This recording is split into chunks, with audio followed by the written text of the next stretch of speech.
प्रधानमन्त्री शेरबहादुर देउबा र प्रधान सेनापति प्रभुराम शर्माको प्रस्तावित अमेरिका भ्रमणका बेला अमेरिकाको स्टेट पार्टनरशिप कार्यक्रम अन्तर्गत सैन्य सम्झौता हुन लागेको र त्यो आपत्तिजनक छ भन्दै सत्तारूढ दलहरू नेकपा माओवादी केन्द्र, नेकपा एकीकृत समाजवादीले तथा प्रमुख प्रतिपक्षी दल नेकपा एमाले संसदमा गम्भीर आपत्ति जनाएको तथा नागरिक स्तरबाट समेत यसको विरोध हुन थालेपछि हामीले एनजिए मार्फत भनेका थियौं, अमेरिका भ्रमणको आशंका धेरै भयो, प्रधानमन्त्रीज्यू जवाफ दिनुस्।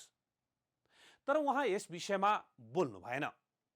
एकातर्फ उहाँ प्रधानमन्त्री भएकाले पनि जवाफ मागिएको छ भने विभागीय मन्त्रीका हैसियतमा उहाँ रक्षा मन्त्री समेत भएको र यो त्यही मन्त्रालयसँग पनि जोडिएकाले जवाफ दिनुस् भनिएको हो। उहाँको जवाफ नागरिकले सामाजिक सञ्जाल मार्फत खोजे, सांसदले संसद मार्फत खोजे, सञ्चार माध्यमले मिडिया मार्फत खोजे, तर उहाँले कहीँ कतै जवाफ दिनुभएको छैन। प्रधानमन्त्रीको नाम बजेटमा करको दरमा भएका अनधिकृत चलखेलमा पनि जोडियो, इम्बोस्ड नम्बर प्लेटमा पनि जोडियो, स्यानिटरी प्याडमा पनि जोडियो, तर उहाँले कहीँ पनि जवाफ दिनु भएन। उहाँको नैतिकताको पनि प्रश्न उठ्यो, तर पनि जवाफ आएन।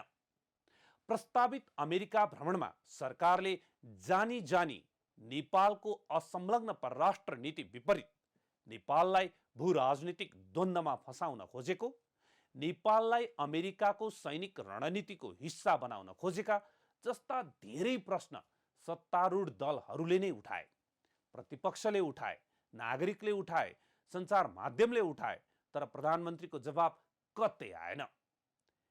यति गम्भीर विषय उठ्दा पनि जवाफ दिनुहुन्न भने प्रधानमन्त्रीले कस्ता प्रश्नमा कसलाई जवाफ दिनुहुन्छ? यो जवाफ नदिनुको अर्थ उहाँलाई यस्ता प्रश्न नैतिक प्रश्न हुन् भन्ने नै लाग्दैन भन्ने हो कि भन्ने अर्थ पनि लाग्छ। अर्को त्योभन्दा डरलाग्दो कुरा, प्रश्न उठाउने दलहरू पनि कुन पानीमाथिका ओभाना हुन् र उनीहरूले आफ्ना पालामा गरेका काण्डहरू मलाई थाहा छैन र भनेर टेकन फर ग्रान्टेड लिएको पनि हुन सक्छ। नैतिकताको हाम्रो देशमा साह्रै खडेरी छ, अझ विशेष गरेर राजनीतिक नेतृत्वमा।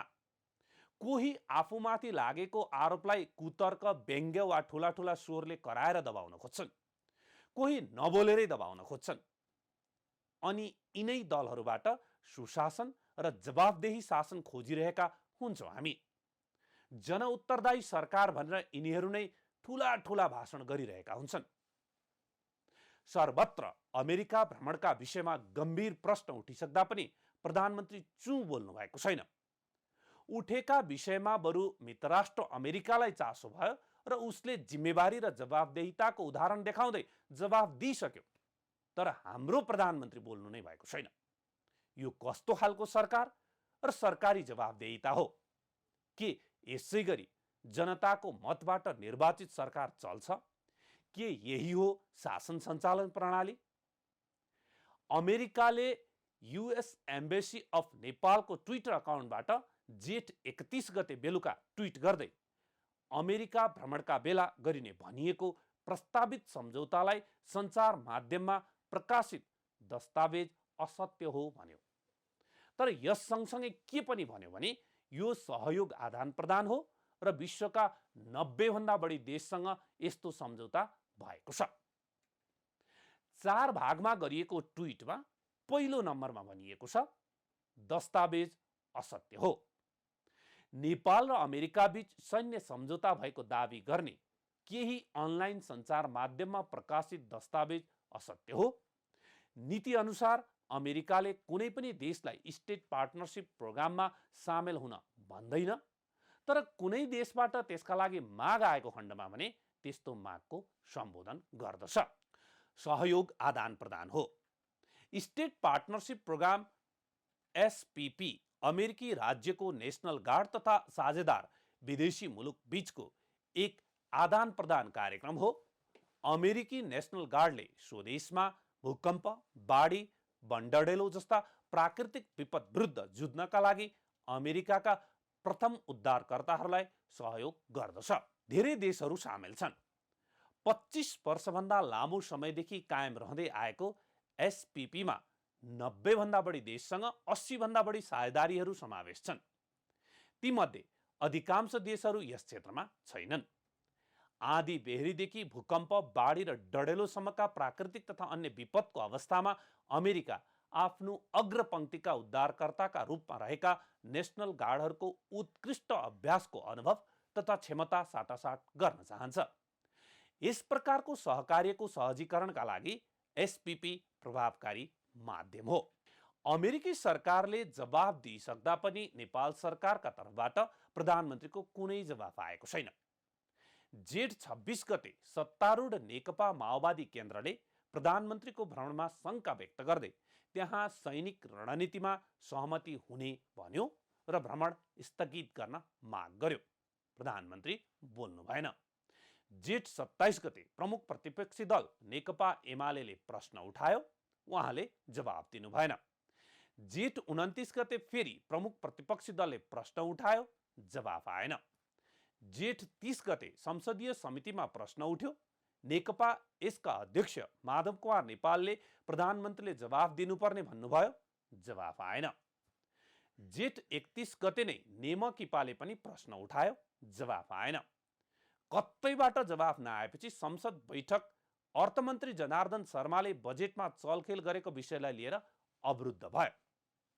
बुधबारको बैठक पनि त्यसले प्रभावित हुने हो कि भन्ने आशंका बीच नेकपा एमाले हिजोसम्म अर्थमन्त्रीको राजीनामा मागिरहेको त्यो विषय छाडेर प्रधानमन्त्रीको अमेरिका भ्रमणसँग जोडिएको स्टेट पार्टनरशिप प्रोग्राम पीपीएस सम्झौताको विषयमा उठायो। नेकपा एमालेका सांसद प्रदीप कुमार गेवालीले चौतर्फी आवाज उठिरहँदा पनि सरकार मौन बस्न मिल्छ, संसद र नेपाली जनतालाई टेकन फर ग्रान्टेड लिने भन्दै आपत्ति जनाउनु भयो। उहाँले अमेरिकी दूतावासले त्यो सम्झौता सही होइन भनी जारी गरेको ट्विटका विषयमा केही बोल्नु भएन। सञ्चार माध्यममा छापिएको मस्यौदालाई आधार मान्दै गम्भीर आपत्तिजनक भन्दै यस्तो कार्य गर्ने सरकारलाई सत्तामा रहने अधिकार नै नभएको बताउनु भयो। विभिन्न मिडियाहरूमा एउटा ड्राफ्ट सार्वजनिक भएको छ, State Partnership Program between the United States of America, Utah National Guard and Federal Democratic Republic of Nepal, Nepal army.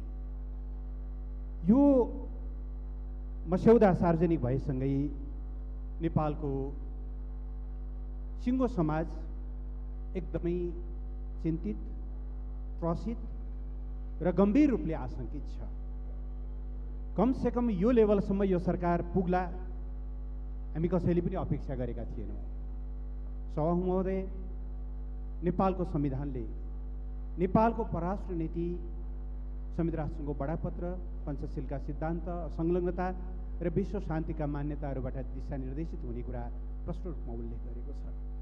नेपालको राष्ट्रिय हितलाई सम्वर्धन र संरक्षण गर्नु परराष्ट्र नीतिको मूलभूत दायित्व हो र हामीले युगौँदेखि प्रणाली परिवर्तन हुँदा या सरकार परिवर्तन हुँदा एकाध पटक देखिएका विचलनदेखि बाहेक समग्र रूपमा भन्ने भने यो मान्यतालाई दृढतापूर्वक अवलम्बन गर्दै आएका छौँ। त्यसै कारणले नै आज नेपाल नेपालको रूपमा छ, एउटा स्वतन्त्र सार्वभौम मुलुकको रूपमा।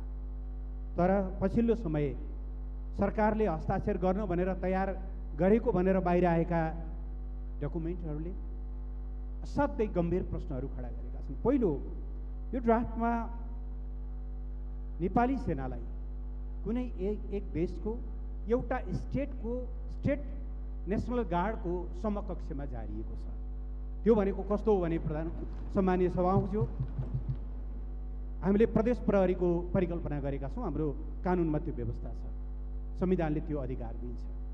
कुनै देशको नेसनल आर्मीले हाम्रो प्रदेश प्रहरीलाई इक्वल पार्टनरसिप मानेर सम्झौता गर्छ कि नेपाली सेना जसले नेपाल राष्ट्रको अखण्डताका निम्ति, सार्वभौमसत्ताको रक्षाका लागि, सीमाको रक्षाका लागि इतिहासदेखि यति गौरवपूर्ण भूमिका खेल्दै आएको छ, त्यो कुनै देशको एउटा स्टेटको नेसनल गार्डको समकक्षी हो? नेपाली सेनाको यो हदसम्मको अपमानको कुरा सरकारले कुन हिसाबले परिकल्पना गरेको हो? दोस्रो, यसको प्रियम्बलमै उल्लेख गरिएको छ सभामुख महोदय, recognizing the need to augment their mutual cooperation to contribute to international peace and stability and to strengthen partnership in the area of defense and security.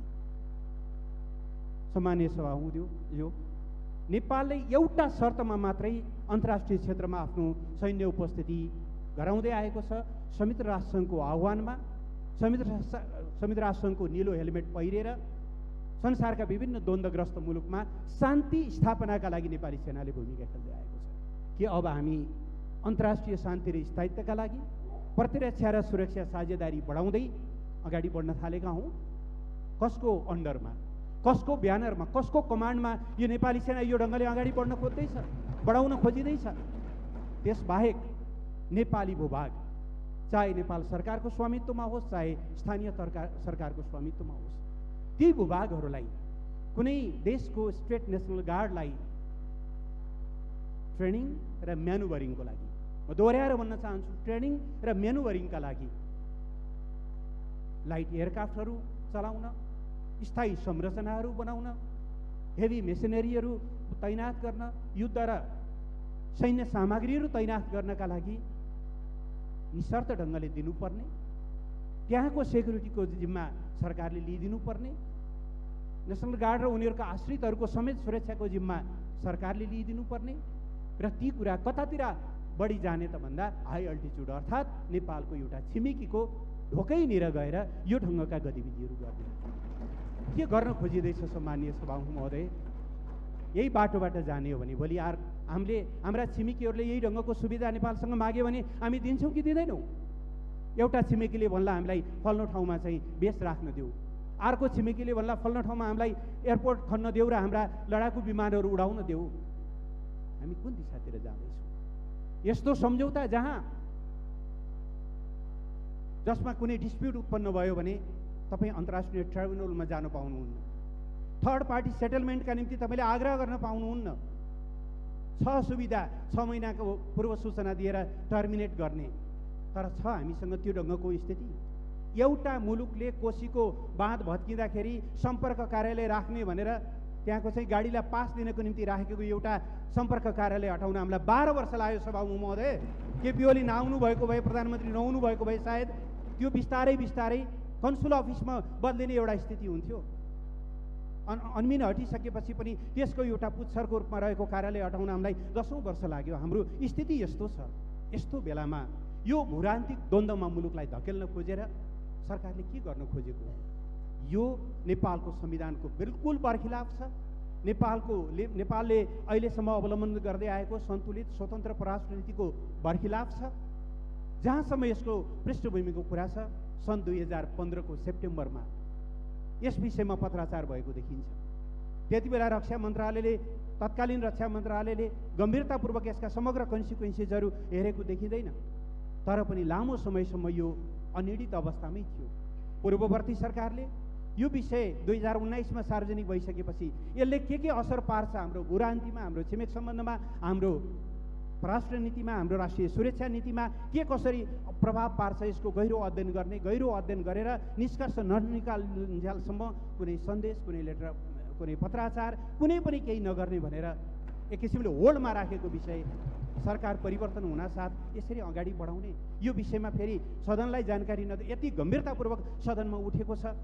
यसको बारेमा सरकार नाजवाफ बन्ने, सरकारले जवाफ नदिने, टेकन फर ग्रान्टेड हो यो पार्लियामेन्ट। राजनीतिक दलहरू टेकन फर ग्रान्टेड हुन्, नेपाली जनताहरू टेकन फर ग्रान्टेड हुन्। यस्ता गम्भीर विषयमा दलहरूको बिचमा छलफल हुनु पर्दैन, दलहरूको सरकारलाई सम्बोधन गर्नु पर्दैन। यी श्रृङ्खलाबद्ध ढङ्गले नेपालको परराष्ट्र नीतिमा गम्भीर विचलनका स्थितिहरू देखा परिरहेका छन्। सभामुख महोदय, नेकपा एमाले संसदीय दलको तर्फबाट म अत्यन्त गम्भीरताका साथ सभामुख मार्फत सदनलाई, सरकारलाई र सिङ्गो देशलाई आग्रह गर्न चाहन्छु, नेपाललाई भूरान्तिक द्वन्द्वमा धकेल्ने काम कुनै पनि हालतमा स्वीकार्य हुँदैन। हामी त्यो कुरा हुन दिने छैनौँ। हाम्रो सबै देशसँग मित्रता छ। हाम्रो पूर्ववर्ती सरकारको घोषित पोलिसी नै थियो, amity with all, enmity with none. हामी सबैका मित्रहरू हुन्। तर उहाँहरूका ग्लोबल स्ट्राटेजीहरू होलान्, ग्लोबल एजेन्डाहरू होलान्, उहाँहरूको ग्लोबल पार्टनरसिप होलान्। सरी टु से हामी तपाईँहरूको त्यो ग्लोबल एजेन्डाको साझेदार बन्न सक्दैनौँ भन्ने कुरा यदि पनि भन्न सक्दैन भने यो सरकारमा बसिरहने नैतिक अधिकार कसरी हुन्छ? यति बोलिसकेपछि पनि प्रधानमन्त्रीको जवाफ चाहिँ आएन। त्यसको ठिक विपरीत नेपाली कांग्रेसका सांसद एवं पार्टी महामन्त्री गगन कुमार थापाले प्रधानमन्त्रीले तत्काल संसदलाई जवाफ दिएर शंका निवारण गर्नुपर्ने कुरा उठाउनु भयो।